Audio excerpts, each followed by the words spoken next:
Hello students, स्वागत है आपका ज्ञानोदय चैनल में। तो आज हम इस वीडियो में बात करने वाले हैं नेक्स्ट 3 डेज रोड मैप के बारे में, जिसमें मैं बताने वाली हूँ नेक्स्ट 3 डेज में हम कैसे लास्ट ईयर के PYQs को करेंगे। तो हमारा रोड मैप क्या रहेगा नेक्स्ट 3 डेज के लिए। हम इस वीक कवर करने वाले हैं डे 1 में mental ability test, the visual puzzle challenge. Day 2 में हम क्या करेंगे, अरिथमेटिक को करेंगे, और डे 3 में हमारा लैंग्वेज टेस्ट रहेगा। डे 1 में मेंटल एबिलिटी जो हमारा रीजनिंग का टॉपिक है, अरिथमेटिक में हमारे बेसिक मैथ्स आते हैं, और जो लैंग्वेज टेस्ट होता है इसमें बेसिक में हमारे हिंदी और इंग्लिश लैंग्वेज टेस्ट होते हैं। नेक्स्ट हमारा पहला सेक्शन है मेंटल एबिलिटी का, द विजुअल पजल चैलेंज। इसमें हम क्या करेंगे, जो इसका जो सेक्शन होता है ये 50% वेटेज कवर करता है, क्योंकि जो हमारा टोटल मार्क्स होते हैं वो 80 क्वेश्चंस आते हैं 100 मार्क्स के। तो इसमें जो मेंटल एबिलिटी का सेक्शन होता है वो 40 क्वेश्चंस को कवर करता है, मतलब ऑलमोस्ट 50% वेटेज ये कवर करता है। इसमें कैसे होते हैं, हिडन स्पॉट्स होते हैं, सीक्वेंस होते हैं, शेप्स होते हैं, ऑड मैन आउट होता है। जैसे कि कोई हमें 4 ऑप्शंस दिए रहेंगे, उनमें से हमारा एक कोई ऑड होगा तो वो हमारा ऑड मैन आउट में आ जाएगा। इसमें रहते हैं कलर, शेप, साइज जैसे पोजीशन बताए रहते हैं।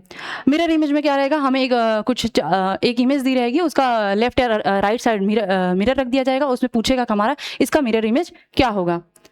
नेक्स्ट हमारा क्या है, क्या मैट हमारा डिसीजन पेपर कैसा रहता है। तो जो मैट का सेक्शन रहता है वो हमारा 50% वेटेज कवर करता है। अरिथमेटिक का जो सेक्शन रहता है हमारा 25% वेटेज कवर करता है, और जो हमारा लैंग्वेज का रहता है वो हमारा 25% वेटेज करता है। इसलिए जो मैट है हमारा वो बहुत ही इंपॉर्टेंट है हमारे लिए। जो प्रिसाइसली होता है, ये बच्चे मतलब जो बच्चे क्लास 5 में पढ़ रहे हैं, तो ये हमारा सब्जेक्ट जो होता है वो तो कवर कराया नहीं जाता है।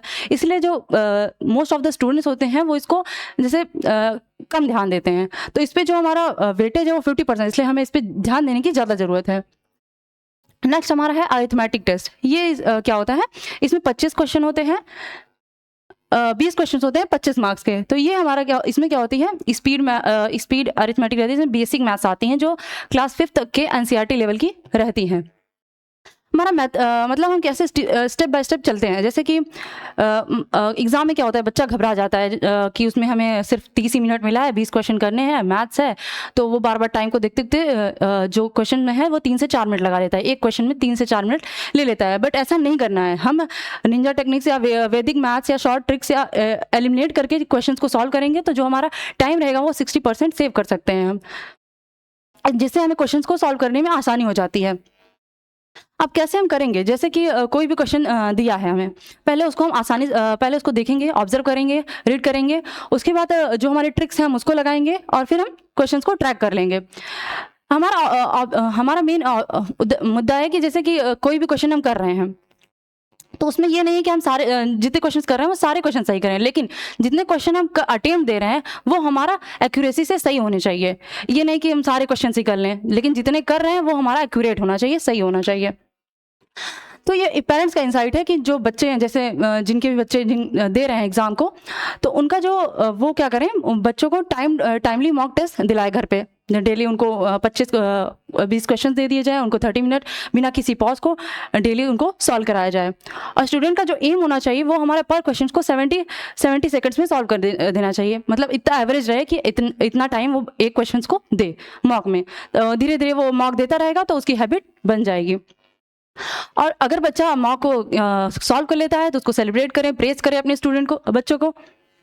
नेक्स्ट हमारा क्या है, लैंग्वेज टेस्ट। इसमें क्या होता है, हमारे जैसे एग्जाम पैटर्न हमने देखा ही था, इसमें हमारे 20 क्वेश्चंस होते हैं 25 मार्क्स के, और इसमें भी हमें आधे घंटे का समय मिलता है, और इसमें हमें 4 पैसेजेस पूछते हैं, और पर पैसेज से हमें इसमें 5 क्वेश्चंस दिए रहते हैं। तो पहला स्टेप हमारा क्या होना चाहिए, हम जो हमारा क्वेश्चन है, मतलब पैसेज का जो क्वेश्चन नीचे पूछा है उसको पहले हम रीड करें, मतलब देखते हैं उसको, सबसे पहले उसको रीड करें, उसके बाद हम जाके पैसेज को रीड करें, और उसमें जो हमारे क्वेश्चन में कोई भी एक एविडेंस दे दिया है उसको मार्क करें, और उसमें जो हिडन ट्रिप्स हैं वो सारी चीज़ें देखें। इससे जो हमारा रहता है, इससे वर्कआउट ज़्यादा अच्छे से करता है, ताकि हम पैसेज को आसानी से सॉल्व कर सकते हैं। हिडन ट्रैप्स क्या रहते हैं लैंग्वेज ऑप्शंस में, जैसे कि तीन ट्रैप्स रहते हैं basically, word trap, hidden trap, और एक डायरेक्टली जो हमें क्वेश्चन पूछा है वही दे दिया रहता है पैसेजेस में। जैसे वर्ड थेफ्ट क्या है, कोई भी वर्ड दिया रहेगा उसके अकॉर्डिंग हम पैसेज में कोई वर्ड दे दिया है, मतलब या क्वेश्चन में कोई वर्ड दे दिया है, वो पैसेज में हमें मिल जा रहे हैं, वैसा वो हो गया एक, उससे हम सॉल्व कर सकते हैं क्वेश्चन को। या तो कोई हाफ ट्रूथ दे दिया है, मान लो कोई भी क्वेश्चन है उसको हम पढ़ें, पैसेज से पढ़ें, उसके बाद थोड़ा सा ही इन्फॉर्मेशन मिला, पूरी इन्फॉर्मेशन नहीं मिली, तो हम आंसर्स को ऐसे गलत कर सकते हैं। लेकिन हमें क्या करना है, पूरा अच्छे से क्वेश्चन को ऑब्जर्व करना है और पैसेज को भी। लास्ट हमारा क्या है, द एक्सट्रीम क्लेम। इसमें अगर कोई भी चीज़ें हैं वो कंफर्म कर दी रहती हैं, जैसे ऑलवेज मतलब कंफर्म कर दी रही है, तो डायरेक्टली हमें आंसर मिल जाता है। ये हमारा पूरा स्कोर ब्लूप्रिंट है। जैसे कि हमारा पूरा मैथ में क्या होते हैं 50, मेंटल एबिलिटी टेस्ट में हमारे 50 मार्क्स का क्वेश्चन होता है, और क्या बोलते हैं अरिथमेटिक में 25 मार्क्स के, और लैंग्वेज में हमारा 25 मार्क्स के। तो पूरा जो रहता है वो 100 मार्क्स का हमारा रहता है एग्जाम।